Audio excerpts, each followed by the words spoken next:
PTI हकीकी आज़ादी मार्च का आगाज आज वजीराबाद से होगा। पीटीआई रहनुमा हकीकी आज़ादी मार्च की क़यादत के लिए वजीराबाद पहुंच गए हैं। इमरान खान का कंटेनर तैयार है। वजीराबाद में मार्च पर फायरिंग के वाक़े के बाद कायदीन के लिए नया कंटेनर तैयार किया गया है। बुलेट प्रूफ ये कंटेनर है जिस पर शीशे लगे हुए हैं और इसके अलावा हिफाजती इक़दाम भी यहाँ पर किए गए हैं। हकीकी आज़ादी मार्च की सिक्योरिटी के लिए पुलिस की भारी नफरी भी यहाँ पर तैनात होगी। वजीराबाद में बोल न्यूज़ के नुमाइंदे उसामा दुरानी इस वक्त कंटेनर के ऊपर ही मौजूद हैं, उनसे मजीद सूरत हाल जानेंगे। उसामा, ये नया कंटेनर है, सिक्योरिटी के कैसे इक़दाम किए गए आसपास?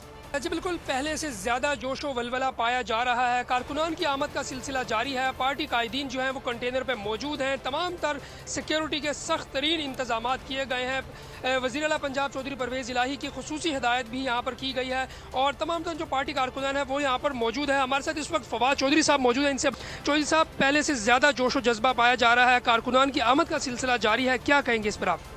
देखिए, इस तहरीक में इमरान खान ने अपना लहू दिया है, पीटीआई की लीडरशिप ने अपना लहू दिया है और ये जो तहरीक है ये निज़ाम की तब्दीली की है। ये सिर्फ तहरीक इंसाफ की तहरीक नहीं है, हर पाकिस्तानी की तहरीक है। अगर आप निज़ाम से मुतमईन हैं तो फिर घरों में बैठे रहेंगे, अगर आप निज़ाम बदलना चाहते हैं तो आप इसमें शामिल होंगे और अपना हिस्सा डालेंगे। और इसीलिए ये जो अब हमारा इमरान खान इसमें रोज़ाना खिताब भी करेंगे, लीडरशिप भी साथ होगी, लेकिन असल ओनरशिप तो अवाम ने लेनी है और इंशाल्लाह अवाम ये ओनरशिप लेंगे।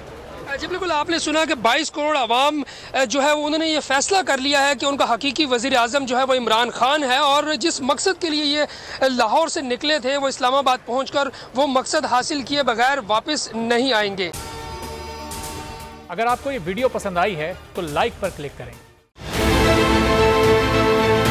बहुत अच्छी कवरेज की है, ये मार्च की तो ज़बरदस्त कवरेज थी, बोल की प्रॉब्लम सबसे बेस्ट थी। सबसे ज्यादा रील्स और सबसे ज्यादा रेटिंग के साथ बोल रहा नंबर 1। सब्सक्राइब करें और बेल दबाएं ताकि कोई खबर रह न जाए।